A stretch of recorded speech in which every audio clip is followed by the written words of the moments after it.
So this is the another topic we are discussing today. The fourth unit contains the already I discussed in the previous class. The fourth unit contains the Cotter joints, riveted joints, welded joints. These four topics we discussed, right? So this Cotter joint contains the again three subtopics. What are those? Socket and spigot joint, sleeve and Cotter joint, Gibb and Cotter joint, right? This is the second category, second joint sleeve. The this word you already hear the this word name sleeve, sleeve and muff coupling, sleeve or muff coupling in a coupling topic, right? Sleeve is nothing but one hollow circular cylindrical shape. So you can see the image here. This top portion is called sleeve, right? And this one is a Cotter, and this is a solid shaft,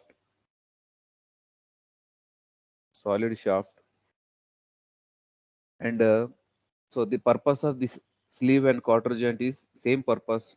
The previous topic what we discussed, the socket and spigot joint, to connect the two rods or two bars coaxial. So coaxial means the axis of the two rods are collinear. See here, I am showing with the red color line. So this is the axis of the shaft. These two axes are collinear, so that is called as a coaxial bars or coaxial rods. To make this kind of joint, this sleeve and Cotter joints are required. So the assemble coming to the assemble process, how the assembly is going to done. So first two rods are kept parallel to each other, and the sleeve is going to inserted above these two rods. And after making this one, the rectangular holes are created. After creation of these holes, the Cotters are inserted. So you can see the image assembling and sectional view of sleeve and Cotter joint. So this is how the assembly is going to done. Okay. So everyone should remember this top diagram, whichever is appearing on the screen. This top diagram in examination you need to draw this one. In the previous socket and spigot joint also, the same kind of diagram is there for the socket and spigot. So just wait, I will show this one.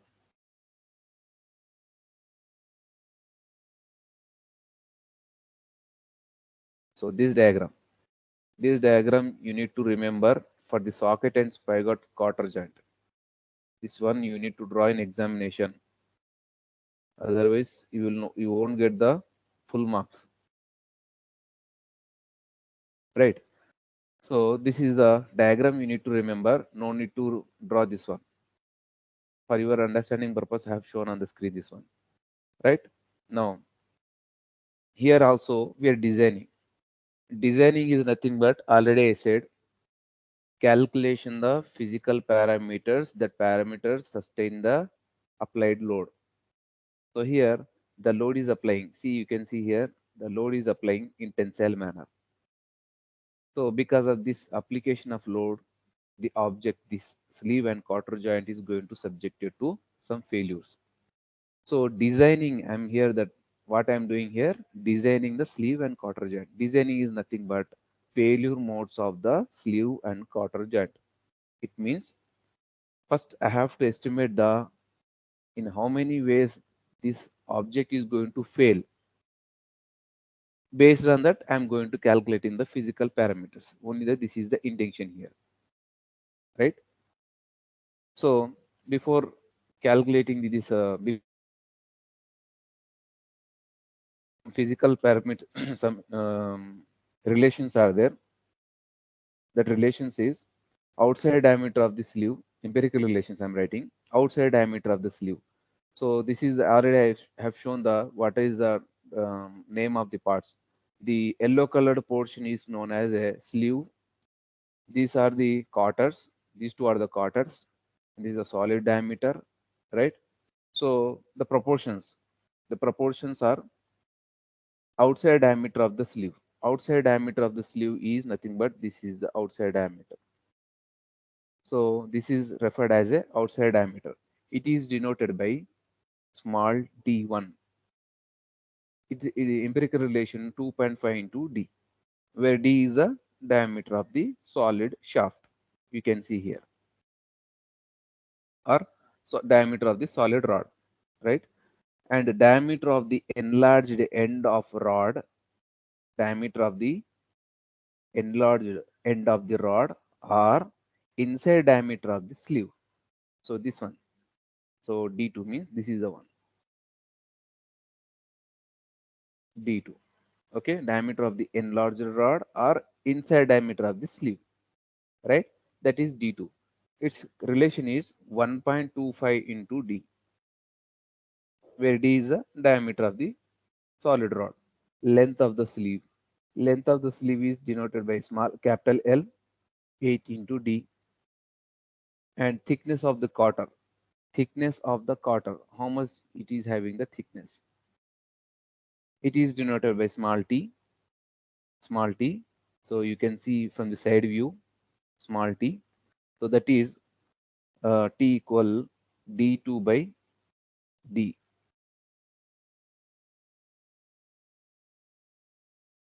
Sorry, d2 by 4. d2 by 4, or we can also take as 0.31 into d. So where d is the diameter of the rod and d2 is already just now we calculated here. That is the thickness of the cotter. Width of the cotter. Width of the cotter you can see on the image b. It is denoted by small b. Width of the cotter. That relation is 1.25 into d. And length of the cotter. Length of the cotter is denoted by small l. How much this length l? This length is 4 into d, right? And the distance from the rod end, distance from the rod end, this is a from the beginning of the cotter hole to inside of the sleeve, right? That is equal to distance of the rod end C, its end from the cotter hole. So that is 1.25 into D. So these all are proportions. These all are the proportions, right? Now P is the load acting on this joint, where small d is the diameter of the rod in mm, d1 outside diameter of the sleeve, d2 enlarged end of the rod diameter or inside diameter of the sleeve, T is the thickness of the cotter, L is the length of the cotter, B is the width of the cotter, and where A means distance from the rod end, distance from the rod end from the beginning of the cotter hole, from the beginning of the cotter hole, right? And C means distance of the rod end from its end to cotter hole. So this is the rod end. This is the rod end to cotter end hole. This distance is referred as a small c, right? So first point in design of the sleeve and cotter joint, the first point, failure of the rod in tension. Failure of the rod in tension. So these points, the how I am explaining here, the sequence you need to remember, Babu. Sequence should not shuffle. If you shuffle the sequence, so that will go into disturbance, right? So failure of the rod in tension. So which rod I'm telling here? This is the rod, right?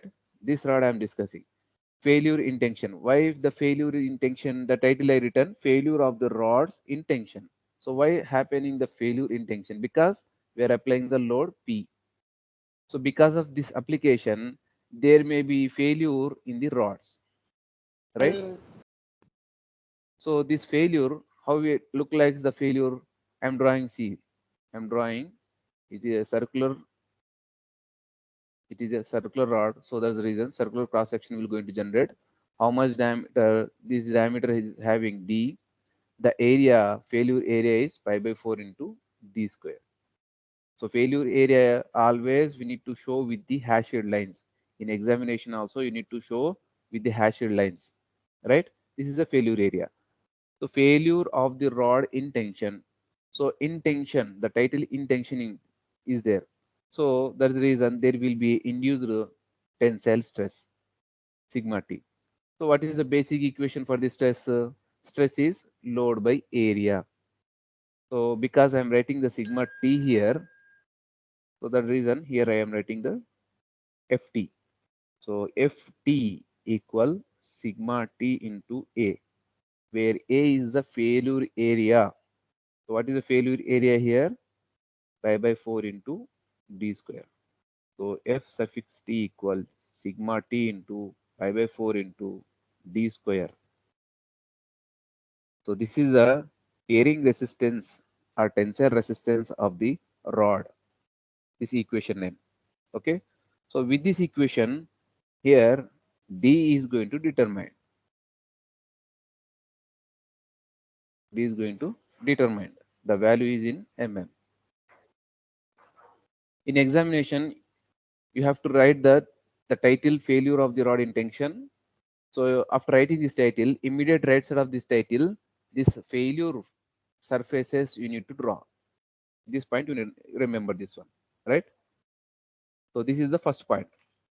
Now the second point. What is the second point? Failure of the rod. Just what I'm writing. Failure of the rod. Failure of the rod in tension. In tension across the weakest section. Across the weakest section. Where is the weakest section? Failure of the rod. So see here, this is a solid rod. So failure of the rod, what I written the title, across the weakest section. Where is the weakest section? Here in the solid rod, we created the hole here. We created the hole here, right? The purpose is to insert the cotters. For that purpose, we created the hole. So because of the application of the load, more stresses are going to gathered here. More stresses are going to gathered here, right? So that's the reason this because what is the reason? Because the this is the weakest portion because the material is removed here. So the reason more stresses are gathering here.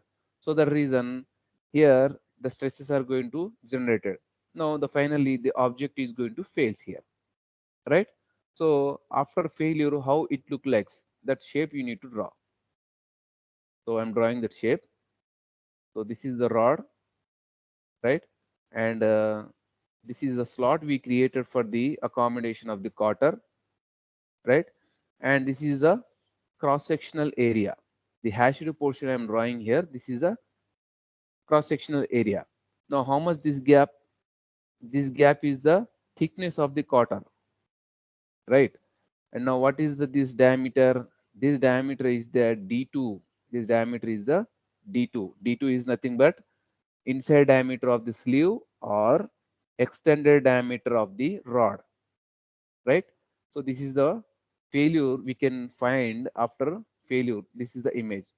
This one you need to draw in examination, right? Now here the title is given tension, failure of the rod in tension. So tension I'm writing, so the reason there will be a induced stress of tensile stress, sigma T. So sigma T, tensile stress. What is the basic equation for the stress? Stress is load by area. Load by area. So here I'm writing the sigma T. So the reason Ft I'm writing. So Ft equal this equation I'm modifying Ft equals sigma T into area. Right. What is the area? Which area we need to consider? Failure area we need to consider. So what is the failure area? See here, what is the failure area here? The failure area, this hashed color portion only we need to consider, not entire, right? So this hashed color. So first I'm writing the area equation for the solid rod, pi by 4 into d2 square minus d2 into t. It means from the whole circle, this rectangle I'm subtracting. So that is d2 into t. This is the failure area, right? So Ft equal sigma T into pi by 4 d2 square minus d2 into T. So this is the equation called here tearing resistance or tensile resistance of the extended rod, right? So with this equation, we are going to calculate d2. Nothing but d2 is determined. d2 is determined in mm. So where T is the thickness of the cotter, where T is the thickness of the cotter. So this thickness of the cotter here, the empirical relation T equal thickness of the cotter T equal d2 by 4. This point you need to remember, right? So this is the second point. Now third point.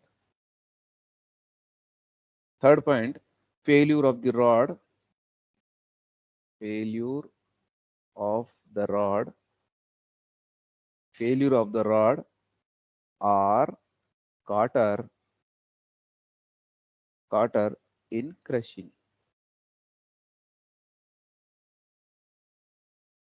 Crushing means, so see, this is the one, failure of the rod or cotter in a crushing.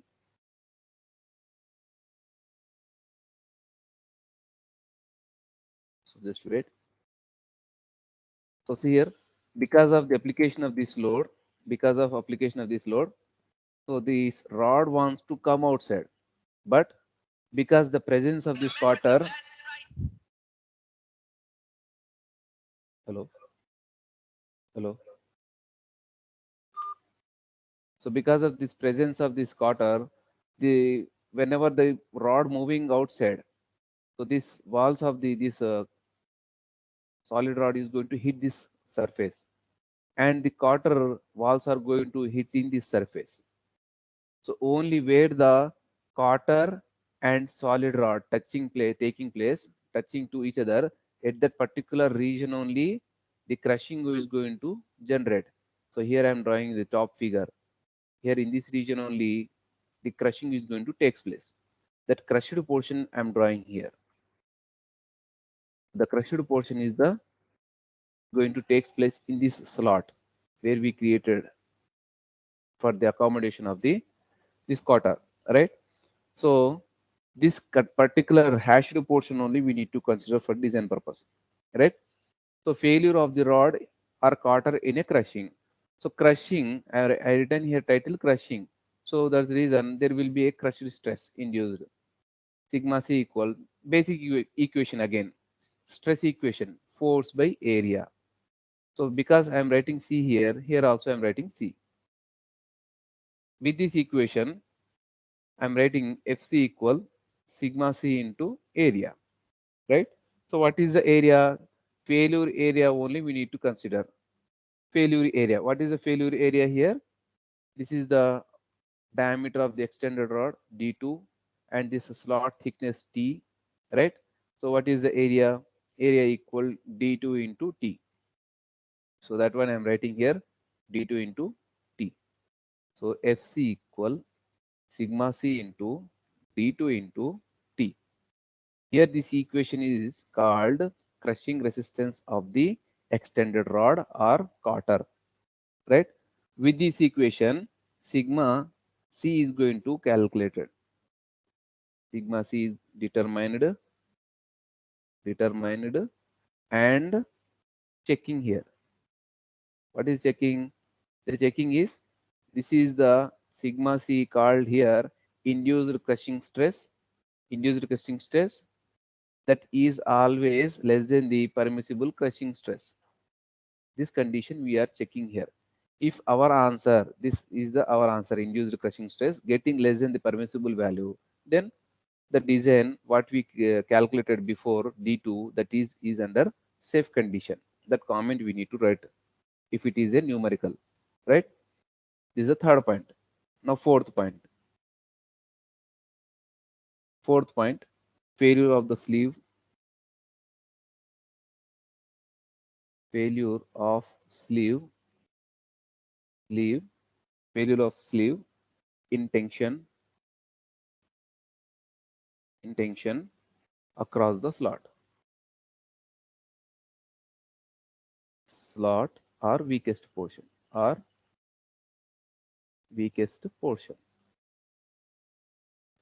So failure of the sleeve in tension across the weakest portion. Just wait. Now see, this is the sleeve. Where is the weakest portion? This is the sleeve, the yellow colored portion. So where is the weakest portion? Here is the weakest portion in in this region, because for insertion purpose of the cotter, we created the hole, right? So in this region, the sleeve is going to get weakest. So in this region only, the stresses are going to gather, more stresses are going to gather here. So there may be chances of failure in this region, right? So after failure, how the shape look like I'm drawing here.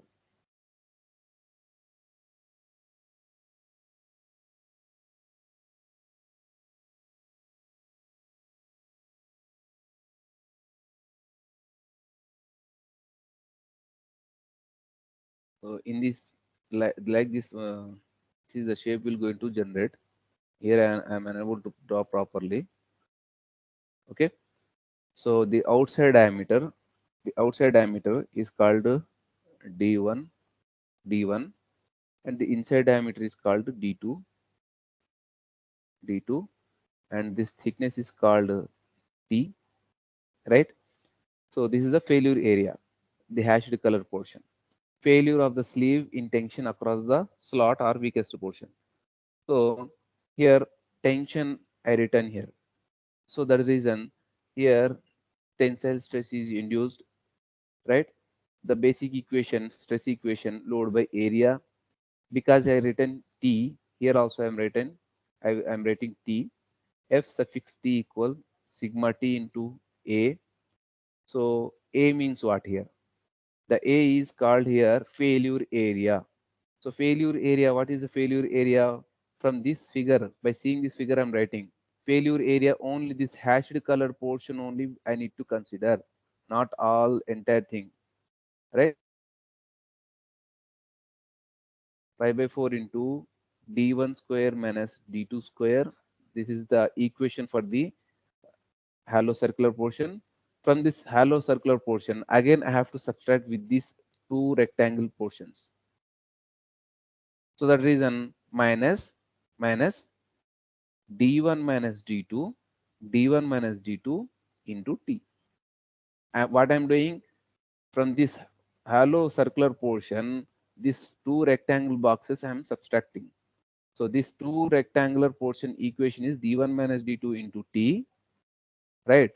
This hollow circular portion equation is pi by 4 into d1 square minus d2 square, right? This is the failure area that I'm writing here.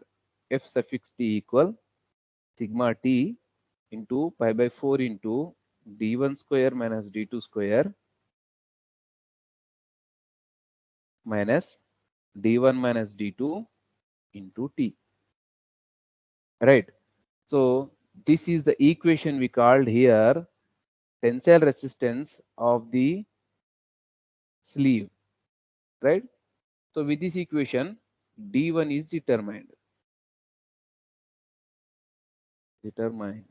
in mm,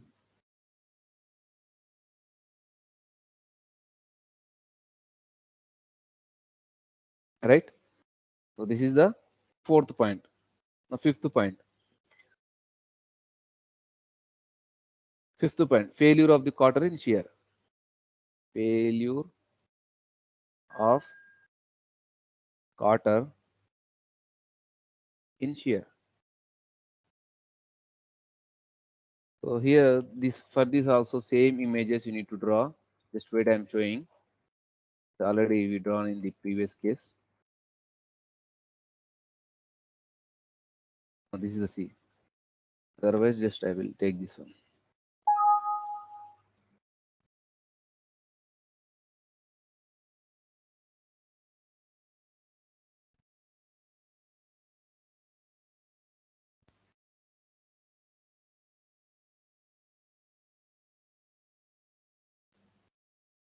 So this is a cotter, right? This cotter is going to just wait. So this is the Cotter here.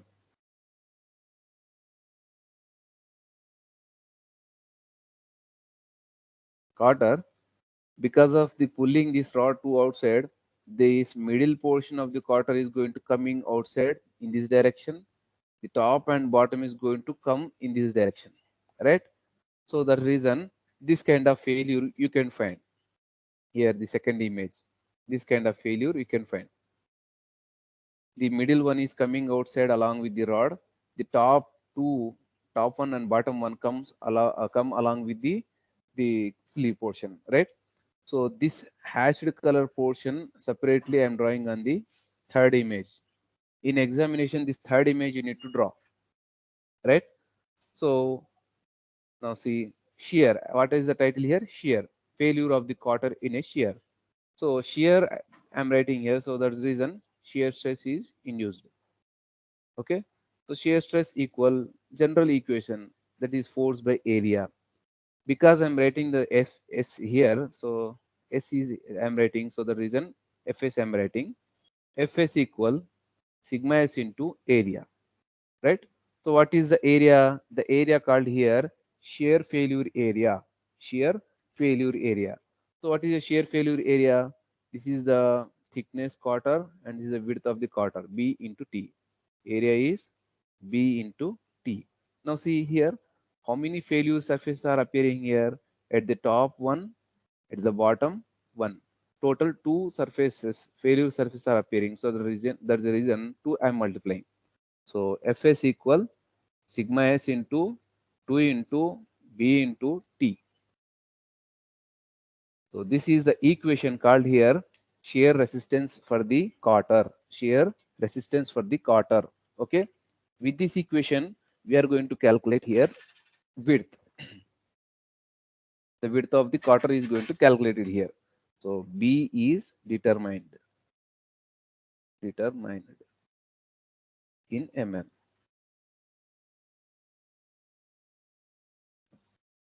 Right. Now the sixth point.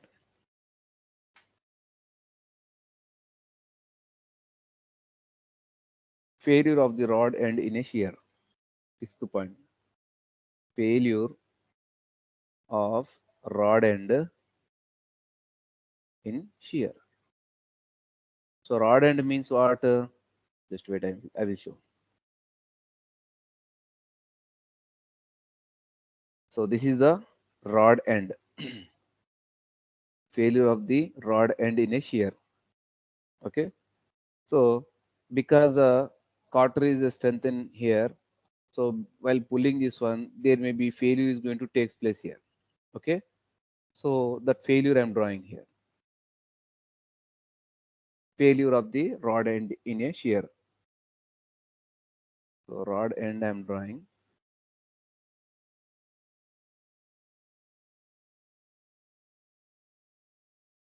One small segmental piece I'm drawing above, right? Its height is the D2. Its height is a D2. Its length is the A, and its thickness is T. Why I'm writing D2 into A into T? Because the rod is going to fail here in this region. So in this region, the rod is failure is happening in this region. So with this portion of the how much whatever the thickness is there, that thickness of portion is coming outside. Okay, small segmental portion I'm drawing, right? So this is the failure, right? So shear I'm writing. Shear means there will be a shear stress induced force by area, right? So because I'm writing S here, here also I'm writing S. So this above equation we can also write as a Fs equals sigma s into A, right? So what is the area here? This is the area failure, shear failure, that area. So failure area, this hashed portion. Okay. So what is the equation? D2 into A. D2 into A, right? But this d2 into a, this surface we can find in the front side and we can also find in the back side. So two failure surfaces are appearing. So that reason multiplying with the 2. So that equation I'm writing, Fs equals sigma s into the area 2 into d2 into a. This equation is called here shear resistance for the rod. Shear resistance for the rod, right? Now with this equation, small a is determined in mm. What is the meaning of small a? The small a meaning is here the distance from the rod end, from its distance from the rod end distance from the rod end from here to this beginning of the quarter. This distance is called a. So this a we are calculating. That is the sixth point, right? Now seventh point. Seventh point.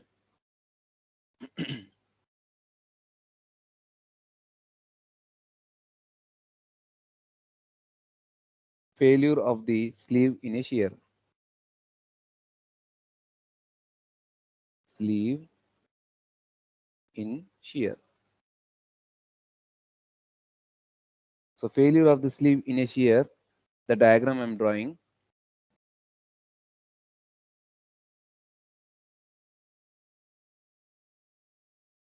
The diagram I'm drawing. Try to understand, Babu.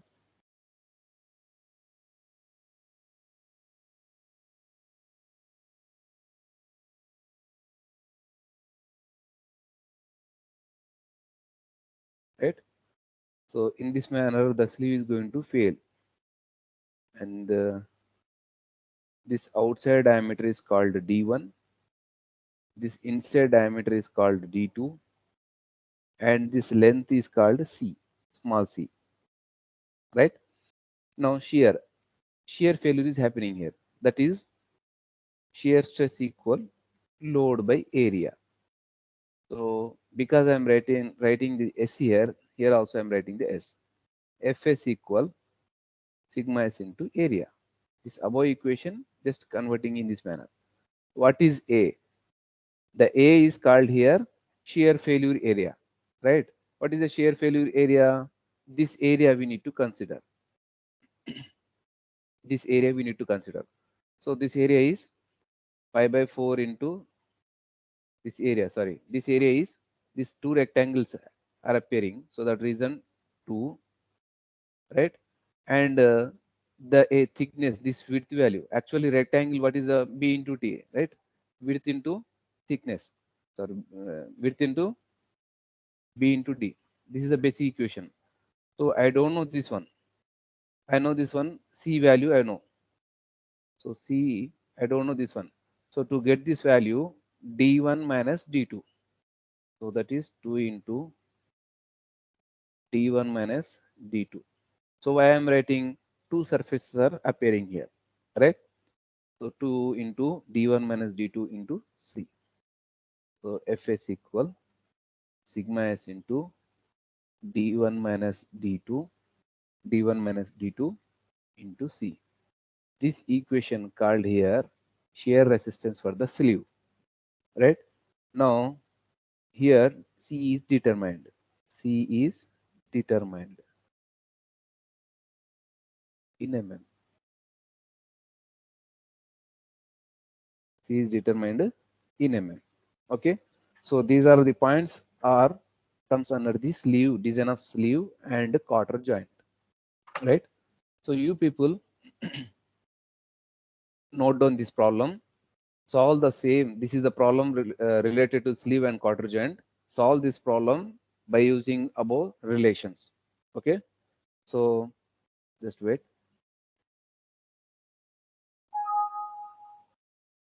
In previous class also we discussed about the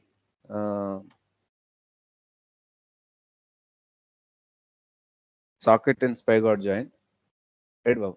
This design procedure we discussed in the previous class. You people note down this problem. note down this problem and solve the answer by using the derivation what I explained in the previous class. You take the screenshots. Oh, I will going to ask in the class in next upcoming classes. Otherwise, separately I will ask to submit the these problems as assignments, right? So this problem and this problem. Take down this second problem also.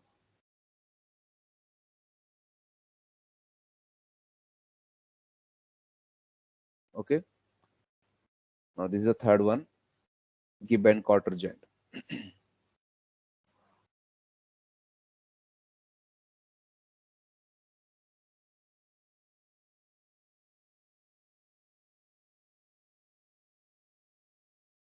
Gibb and Cotter joint.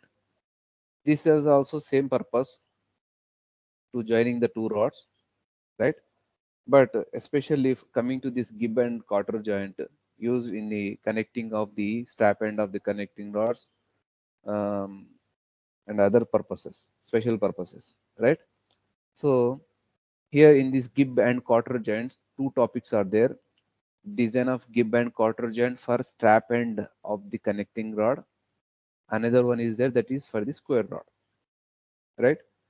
So the difference, the previous one and this one is here Gibb is nothing but it is a metal piece. Gibb is also called here like a metal piece. So the shape is I'm drawing.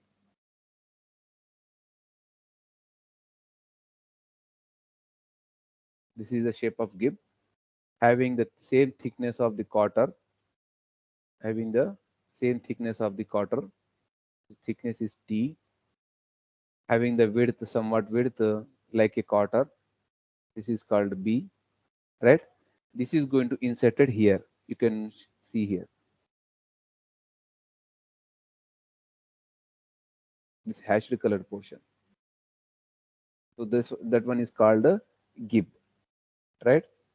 And the proportions are thickness of the Cotter. Proportions are thickness of the Cotter B1 by 4, B1 by 4, where B1 is the width of the strap. Width of the strap means this one. This portion is called as a strap. This portion are called as a straps, right? So B1 is the width of the strap by 4. Thickness of the Gibb. Thickness of the Gibb is equal to thickness of the Cotter, right? How much this one? This value is B2 by 4. And the height T2, this is the one height T2, and length of the Gibb head is L3 equal to the Cotter thickness. So height T2 equal to length of the Gibb head L3, both are equal to the thickness of the Cotter. This relations we need to remember, right? And now the load is applying in terms of newtons. The load is applying in terms of newtons. Rod diameter D, rod diameter T, and T1 is the thickness of the strap. T1 is the thickness of the strap. Capital B1 is the width of the strap. B is the capital B is the width of the key. Sorry, width of the this slot whatever we created. So this width is equal to B plus. So two things are there: width of the Gibb and width of the Cotter. That is the total B, right? And this terminology you need to remember about whatever I'm telling. Okay. Now first one, failure of the stop end. First point, failure of the strap end in tension. So failure of the strap end in a tension. So strap end means this is the one. in this region the strap is going to fail, right? So why in this region? Because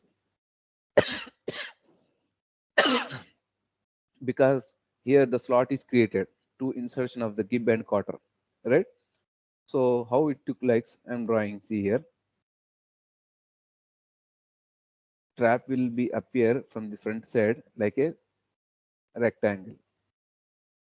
Okay, its width is b1, its width is b1, capital B1, and its thickness is t1,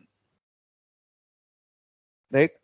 Now failure is going to take place two sets because the straps are appearing at the top one, at the bottom one.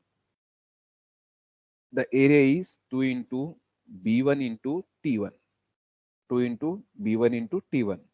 Now tension, here the title is tension because it is subjected to the tensile stress, that equal to tensile force by area. So tensile force equal tensile stress into area. What is the area? Tensile failure area we need to consider. Ft equals sigma t into 2 into b1 into t1, right? So this is the equation. With this equation is called here tensile resistance of the strap. With this equation, T1 is determined. T1 is determined in mm. T1 is determined in mm, right? The second point. The second point, failure of the Gibb, failure of Gibb, failure of the Gibb and Cotter in shear. So here also same procedure is there. So one portion I'm drawing.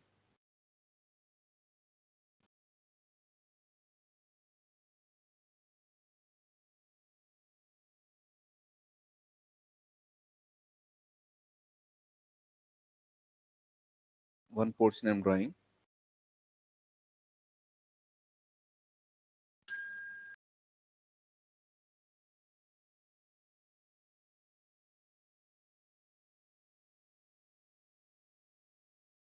So like this, Cotter and Gibb is going to failure, right? So what is that? Cotter and Gibb both are combined as a width B, right? Thickness is automatically T. So because two shear failure areas at the top one and at the bottom one, two failures areas are appearing. So the reason 2 into B into T I'm writing. Okay. So shear, what is the shear here? Shear stress equal shear load by area. So shear load equal shear stress into area. So what is the area? This is the area is generating here. So Fs equal sigma s into B into T. So into 2. This is the equation called here shear resistance for the Cotter and Gibb, right? So for Gibb also we need to draw out. Here I'm not drawing. So just wait. I'm showing how it look like.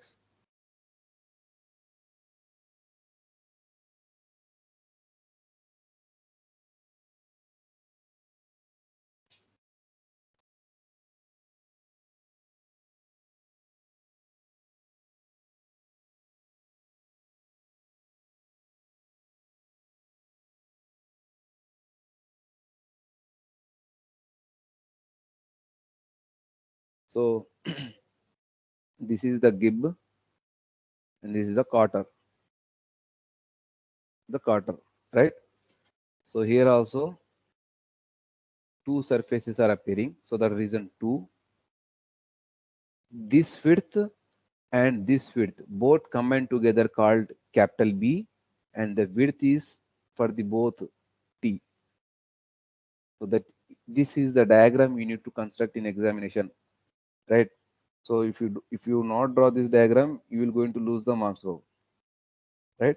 With this equation, capital B is going to determine in mm. Capital B is going to determine, right? And now the other parameters, width of the Gibb. Width of the Gibb, how much particularly?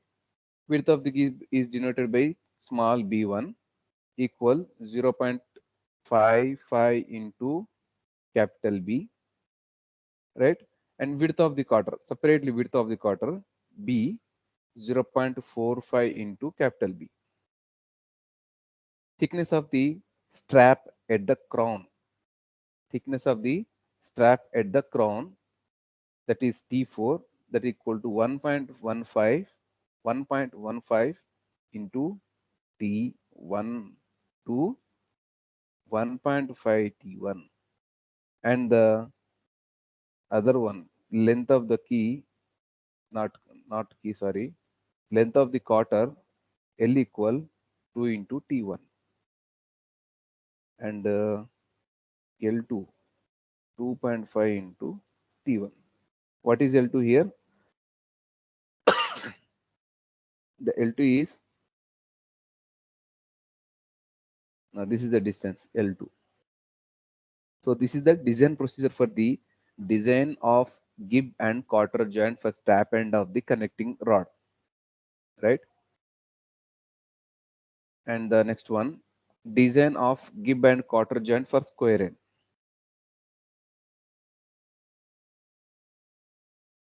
So this is the diagram you need to remember. This is the Gibb, and this one is the Gibb and Cotter straps. Straps are, see here, strap is like appearing like our hand when we fold our fingers for holding purpose, right? And the rod is inserted inside this one. This is the front view and this side view. In the Gibb and Cotter joint, this is the important one. The previous one is not important. This is the very important one. The second design of Gibb and Cotter joint for square rods. Okay. So this is a square rod. Square rod means D is eliminated here. Only we need to consider the width and thickness. Right, Amma? Now, the first failure point. The first failure point is failure of the rod. How much time now? 122. Okay. The first one, failure of the rod in tension. Failure of rod in tension. So which rod? This is a square rod. Failure of the rod in tension. So what is the dimensions of this rod? The dimensions of the rod we can find from the front side view. This hashed portion, its height is x and this width is also x, right? So failure of the rod in tension. The rod figure I'm drawing here in tension, if it is failure, how it look like. So this is the square rod, right?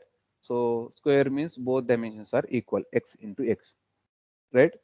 So tension failure is happening because the reason tensile stress is induced, that is Ft by area. So what is Ft here? Sigma T by sigma T into area. What is the area of tensile failure area we need to consider? That is the area is here x into x, that is x square, right? Ft equal sigma T into x square, right? So with this equation, the equation is called here tensile resisting for the square rod, tensile resistance for the square rod. With this equation, x is determined. X is determined in mm. So in examination, Babu, after after writing the entire design procedure, this is the diagram you need to construct. You need to construct. If it is asked for the derivation part, if the question is asking for the numerical, same diagram you need to draw after end of the numerical answer. After drawing the at the end of the numerical answer, instead of writing these parameters L2, L4, L3, you need to write the its values. How much the values are getting there. That values you need to write, right? And the width of the strap. Width of the strap, how much? This is the width of the strap. This one is the width of the strap. How much this one? Width of the strap is equal to B1 is equal to X value. Is equal to X value. Thickness of the Cotter. It is denoted by small t. Thickness of the Cotter, that is B1 by 4. B1 by 4. Now thickness of the Gibb. thickness of the Gibb is thickness of Gibb is thickness of the Cotter, that is B1 by 4. Height and length of the Gibb head. Height and length of the Gibb. So length of the Gibb head, not Gibb head. So this one, particularly this one, length and height. Length is called here L2. Length is called L4. L4, and height of the Gibb head is called here T2. Right? T2 and L4. These two are equal to thickness of the Cotter T, that equal to B1 by 4. These parameters we need to calculate. Now next point. The second point. What is the second point? Failure of the Gibb and Cotter in a shear. Failure of Gibb and Cotter in shear. So how it look like? Just now I have shown the previous diagram. The Cotter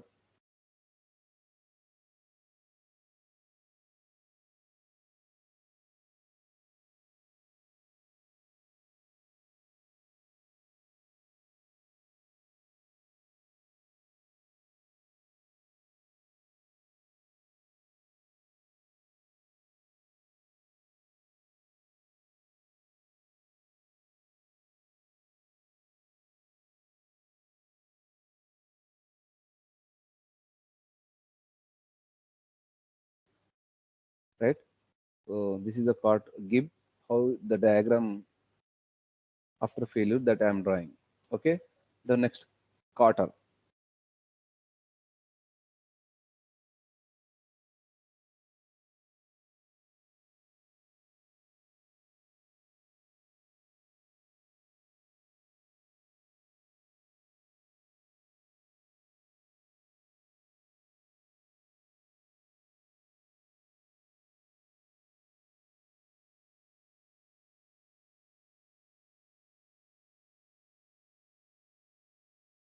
So like this, the figure will appear, right? So this diagram you need to draw in examination. Now shear stress, the induces here. Shear stress equal shear force by area. So what is the shear force here? Shear stress into area. What is the area here? Shear failure area we need to consider. So this is the shear failure area at the top one and at the bottom one. Total two failure areas are appearing. 2 into total width of this combining together is called capital B. B into thickness of this cotton. 2 into B into T. So that is Fs equal sigma s into 2 into capital B into thickness. B means width of the Gibb plus width of Cotter. Both called combined together called as a capital B, and T is the Cotter thickness. Right? So this is the equation called here shear resistance for the Gibb or Cotter. Right? With this equation, I'm going to calculate here B. That is B is determined. B is determined in mm. After calculating capital B, the Gibb width, Cotter width I need to calculate. So Gibb width is Gibb width B1 equal 0.55 into capital B, and width of the Cotter B equal 0.45 into capital B.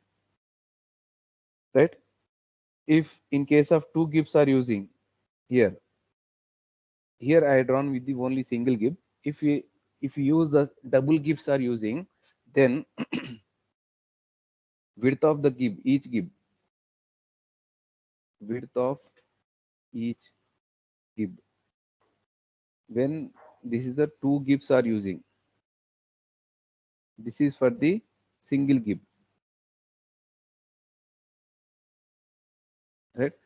When we use the two Gibbs, the width of the each Gibb is B1 equal 0.3 into B, and Cotter width B equals 0.4 into B. So these proportions you need to remember, right? Now third point. So the remaining problem we'll discuss tomorrow's class.